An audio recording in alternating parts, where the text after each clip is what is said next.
Um, I'm consistently brown-skinned son of Muslim immigrants, and growing up, I was usually the token Muslim, the token Pakistani, the token left-handed person. But growing up, the person who I was like the most victimized group that I belonged to was the healthy people, which is a very nice way of saying big boned, which is a very nice way of saying thick, which is a very nice way of saying fat. I was very fat. And I was so fat that for those who here grew up healthy.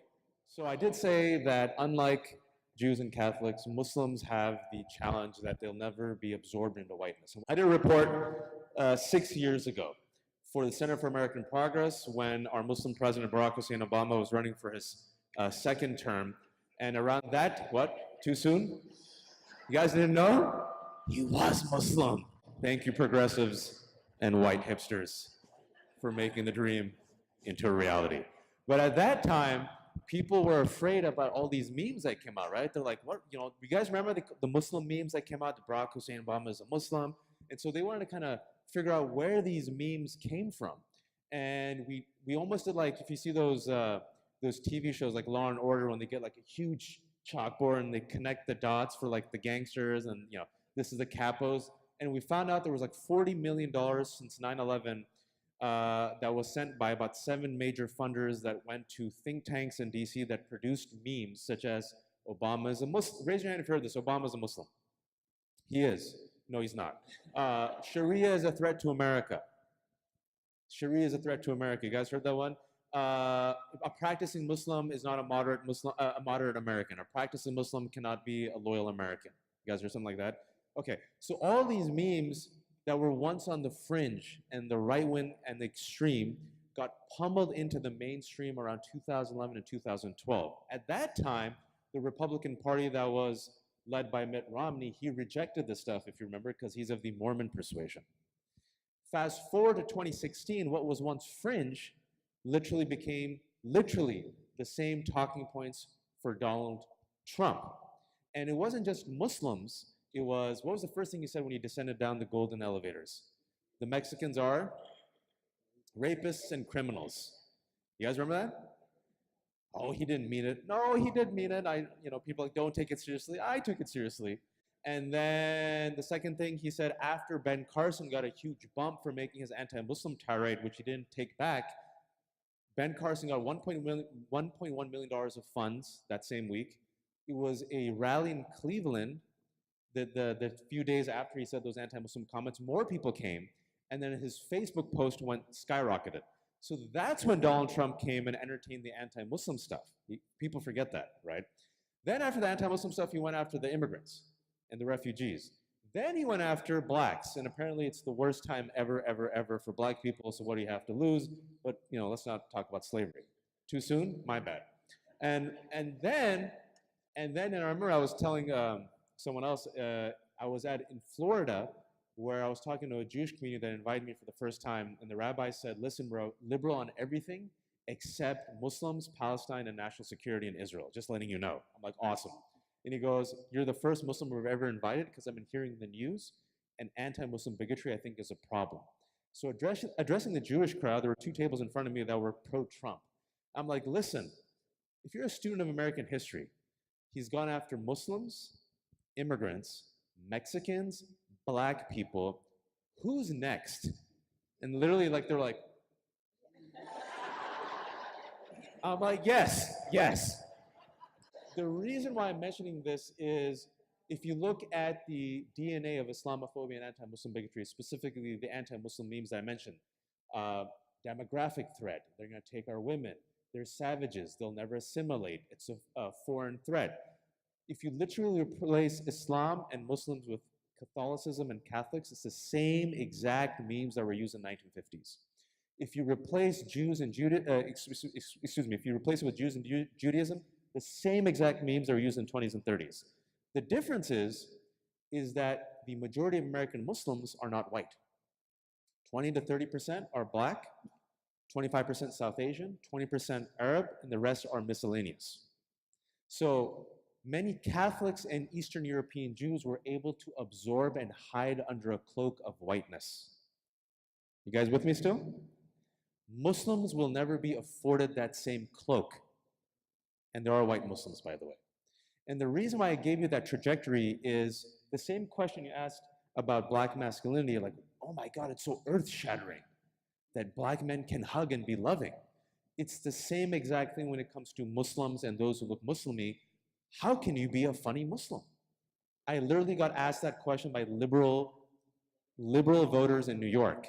We read an essay you wrote, and it was very funny, and we thought to ourselves, wow, it's a Muslim who's funny. Why do we think that? I'm like, I don't know. Why did you think that? And then they said, it's because when we look at Muslims, we think, and he was trying to be very, he's trying to be respectful. I'm like, you think? He goes, yes.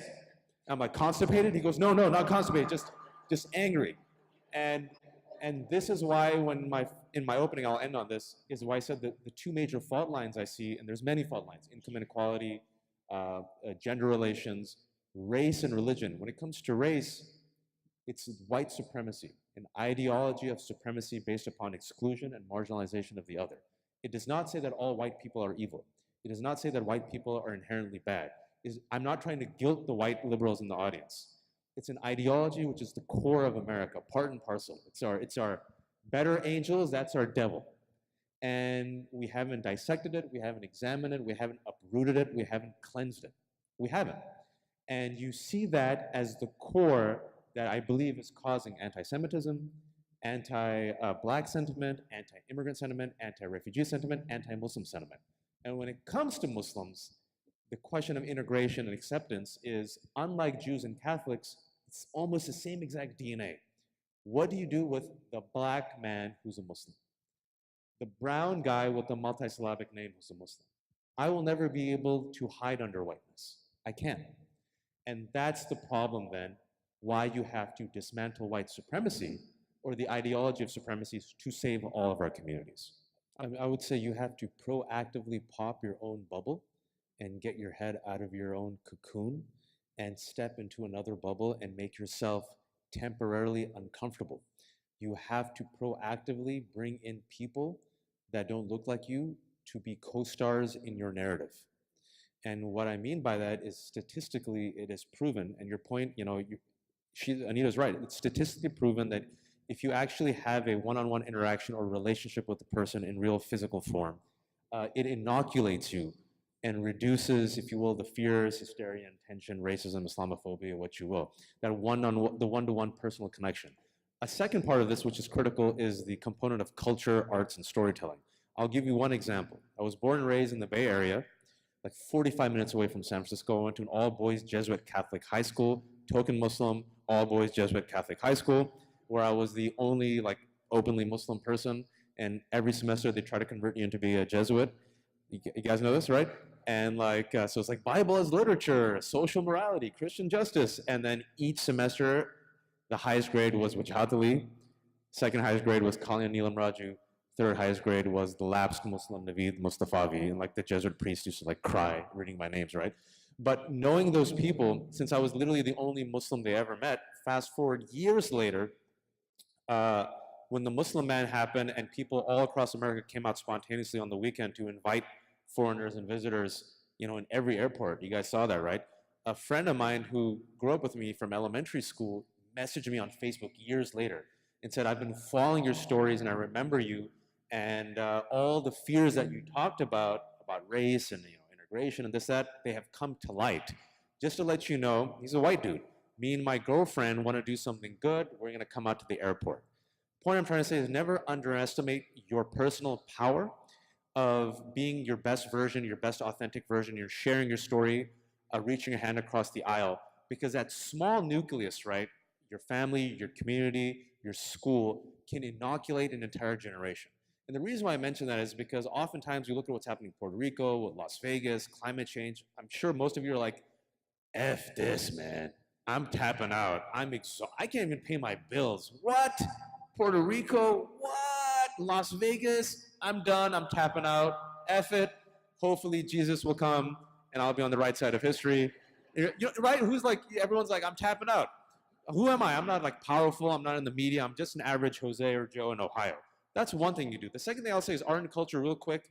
Growing up in the Bay Area, if you told me in 1998 that the #1 daytime talk show host in America would be an out lesbian woman married to another woman, I would say, get the F out of here. Hell no. If you look at I'm a Muslim talking about the LGBT community. If you look what the LGBT community did specifically when it comes to the realm of art and culture, remarkable. Through art and culture, but through also other means. Will and Grace, Angels in America, Laramie Project, and the band played on. They aggressively made LGBT community members who were once seen as villains, stereotypes, and comic foils as protagonists of the narrative. And then within one generation, 10 years, now it's like in my life, literally I'm saying you for the young folks, you're like, what? If you asked any of us 20 years ago, would Ellen be on daytime talk? I remember when she was called Ellen DeGenerate and boycotted for 2 years. And so never underestimate the power of a story infiltrating, influencing culture that helps change perceptions, which is why if you're not telling your story is always being told to you by others. You have to emerge as the protagonist of your own narrative. So speaking about social media, ignoring is a response. I'll say that again. Ignoring people is a response. Willful ignoring of comments. And a lot of people don't know that, but they should, as you can drown out a lot of hate by simply pressing mute on Twitter. Number two, you made an interesting point that not every ignorant comment has ill intent. And I think that's very important because right after the elections, I came to the Rust Belt 3 times, twice to Ohio to give a talk. And many people said to me for the first time ever, I was like the first Muslim speaker they engaged with. And one gentleman said, I did not have any people of color friends until I went to college. And most people, in the absence of knowledge, what they have is stereotypes. And they feel uncomfortable sharing those stereotypes because no one wants to be politically incorrect. And so what happens instead is they maintain those stereotypes, they go home and they vote a certain way. So people of color and minorities always have to be welcoming even when they're not welcomed. We always have to go the extra step. We always have to do more work. We always have to reach out across the aisle even when people are slapping our hand across, slapping it the other way. But it's also an opportunity, like you said, to engage with people and win over hearts and minds. Third thing I would say is humor. Some people cry. I don't cry. I laugh instead. I think dark humor sometimes allows for a catharsis and release and allows you to enjoy the absurdities of this thing called the human existence. And the final thing why I do it, and I'll share with you, the final thing I'll say, this is a true story. I was having a midlife crisis in the morning because I was here and literally in my car ride, in my plane ride here, I was exhausted, I'm tired, I have deadlines. I was looking at what's happening in the world, and I literally asked myself, I'm like, why am I doing this? Like, and I thought 15 years ago, if I could take the DeLorean back to UC Berkeley, instead of going to the Muslim Student Association, I should have just gone to the Indian Student Association. And my life would have been better, and I'd do Bhangra, and I'd talk about biryani, and I'd be tech support. And I'm just a dude who grew up in America. I grew up in America. I'm just a guy, I went to an all-boys Catholic school. I have diverse friends. I did, improv comedy. I never wanted to be talking about this stuff. I could write novels and plays about all this other stuff. Did I make a difference? What's happened since 9/11? What's the point? I failed. And I was telling my wife this yesterday too. I'm like, it's like a rare, dark, depressing moment. I'm like, I failed. What's the point? I wasted my 20s and 30s. I could have been somebody. It's all useless. Look at the world. My wife gave me a pep talk. And then my kids ran in the room because they're up late because they're insane. And I have a son, Ibrahim, who's 3, and I have Nuseba, who's 1, and they're caramel mocha skinned, and they're crazy, and they're very cute, and they have multi-syllable names.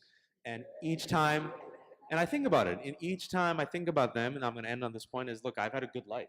I've had a very good life compared to most people around the world. Most of us are very privileged, believe it or not. And I think about every generation has its own challenges. We're not unique. And I say, you know what, I made it, and I have a platform, and I made it in America, and think life has been good for me. But these are real challenges that we are facing and my kids will inherit.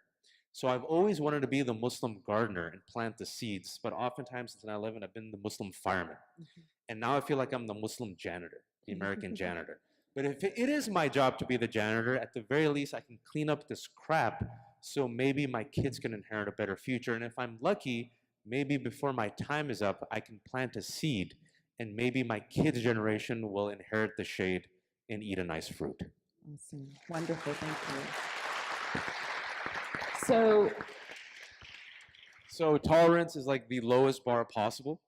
And if tolerance is what we're going with, then what I would say is when I talked about fault lines, you guys are at the fault lines. Ohio and the Rust Belt. The rest of the country is looking at you guys for the 2018 and 2020 elections.